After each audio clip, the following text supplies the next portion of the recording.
Hey guys, I've got a new TV review for you right now, and it is for a show that I think I'm ready to call one of my favorite new shows of 2018 so far, and it's the Netflix original series, The Rain. I do want to dive into some spoilers with this one, but before I do that, I've got to spread some love for The Rain for those of you who haven't even seen it at all, hearing about it for the first time right now. So here is a brief overview and my spoiler-free thoughts on the show first.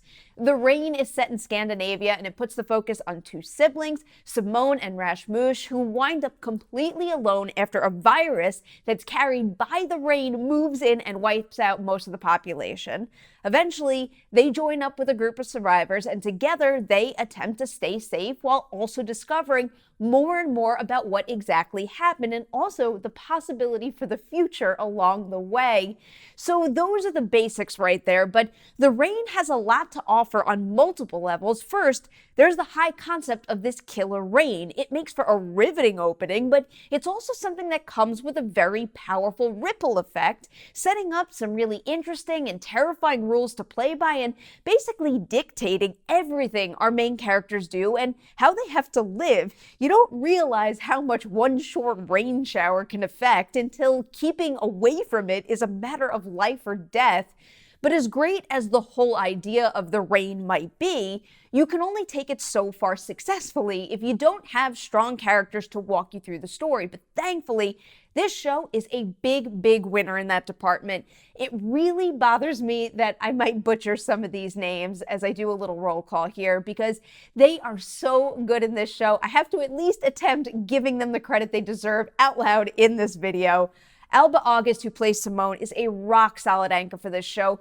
Really, in a matter of minutes, you are rooting for her. She's smart, kind-hearted, and a capable leader, but she's also got a set of truly human, relatable vulnerabilities that make her story one that's especially easy to connect to.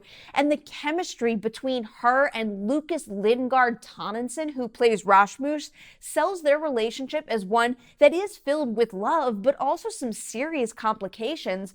Rasmus is a little more unstable than Simone, and that mix of love and, I guess, recklessness really does intensify the show through the emotional investment and the suspense that comes from that combination. As for the other members of the group, I'm going to save specific commentary on them for the spoiler section of this video, but just know that The Rain does a stellar job making every single main character shine in their own way, and boy, do the actors playing those roles really make the most out of that opportunity. The dynamic between those characters, more so than anything, is what makes The Rain a truly special experience that's really hard to let go of once you finish that last episode.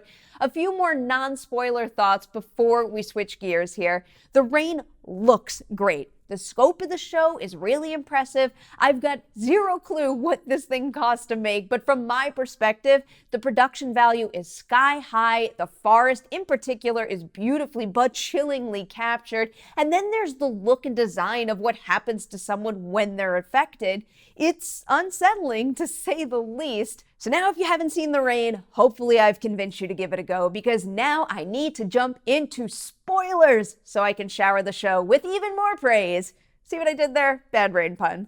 Anyway, let's go through these other characters now. First, Martin. Again, Mikkel Bull Folsgaard was excellent in the role, and I also think the, Martin Beatrice Simone love triangle might be one of the better young adult romances I've seen in a while, because the idea of Martin and Beatrice finding solace in each other, but him not loving her quite like Simone, was just a really thoughtful touch that worked really well. And his friendship with Patrick, played by Lucas Locken, was yet another connection with some really fresh moving touches to it.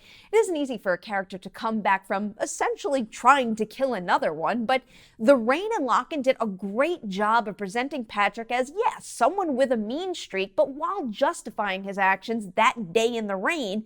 No, it's not okay to push someone into what you think is killer rain, but Patrick is someone who has never had anyone who didn't give up on him like Martin, so feeling threatened by Simone is something that made sense for the character, and that understanding is key to making his turnaround work, especially when you pair it with how powerful the theme of forgiveness is throughout this whole series. And speaking of that forgiveness, Wow, did Leah's story come out of nowhere?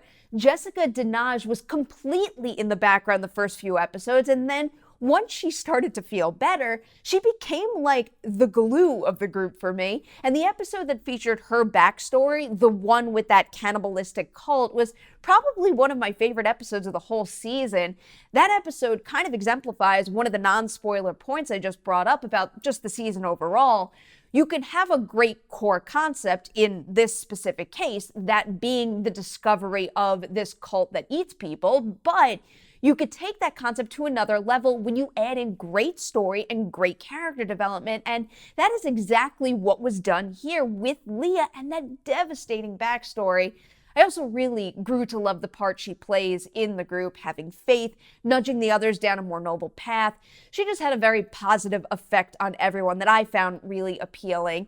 Yet another character with a downright heartbreaking past is Jean. Sonny Lindbergh really delivered in his Spotlight episode when he was taken by the strangers, but of course, then we lost him for a number of episodes. So at this point, after watching the whole season, I'm just super focused on the one question: why is he still alive? I'm kind of hoping for, I don't know, a flashback or some exposition about his time with the strangers, because if they were looking for someone who was immune and maybe they tested Jean, wouldn't he be dead right now?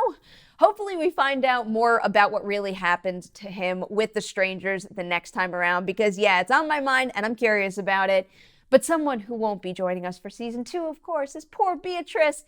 Angela Bundalovic had a great run playing her. Beatrice was the first of the group to really win me over, not simply because she supported Simone and Rasmus, but more so because she had a strong mind of her own, and it turned out that mind could be pretty manipulative, and I'm really hung up on the fact still that she told Rasmus and Martin two completely different stories about what exactly happened to her the day the first rain came. Of course, lying isn't cool, but I didn't see that behavior as her being malicious, rather just scared, or more specifically, scared of being alone. It's a sad story, but again, I can see and understand why she was motivated to do something like that. Let's say they got out and they found Simone and Rasmus's dad. If Rasmus loved her, she'd have a better chance of her safety remaining a priority. But that's not to say I think her feelings for him, and for Martin for that matter, were completely false. In fact, it winds up being something she teaches Rasmus about. Irony, she's trying to keep herself safe and loved, but ultimately that's what kills her.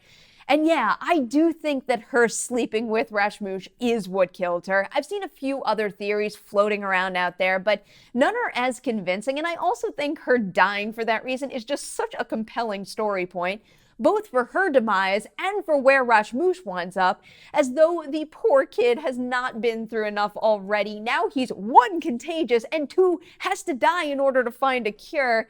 That makes him responsible for basically everybody. Beatrice's death, probably other deaths. He's a risk to the group around him, and he also might be the only possible way of turning things around for the future for everybody. Is he gonna be able to handle that? And what about the rest of the group? Because their dedication to each other is really the heart of the show, especially at the end, and I love that it concluded with them professing that. But at what point do they maybe start to crack, or just wonder what really is the right thing to do right now?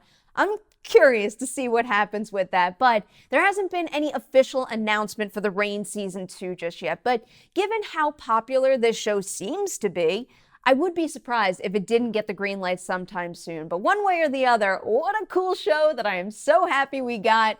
Assuming you're still with me at this point in the video, I am guessing you have watched The Reign, so hit that comment section below and tell me what you thought of it. I want to continue this conversation, but please do be mindful of sharing spoilers there, just in case someone who hasn't watched The Reign yet is scrolling through that comment section.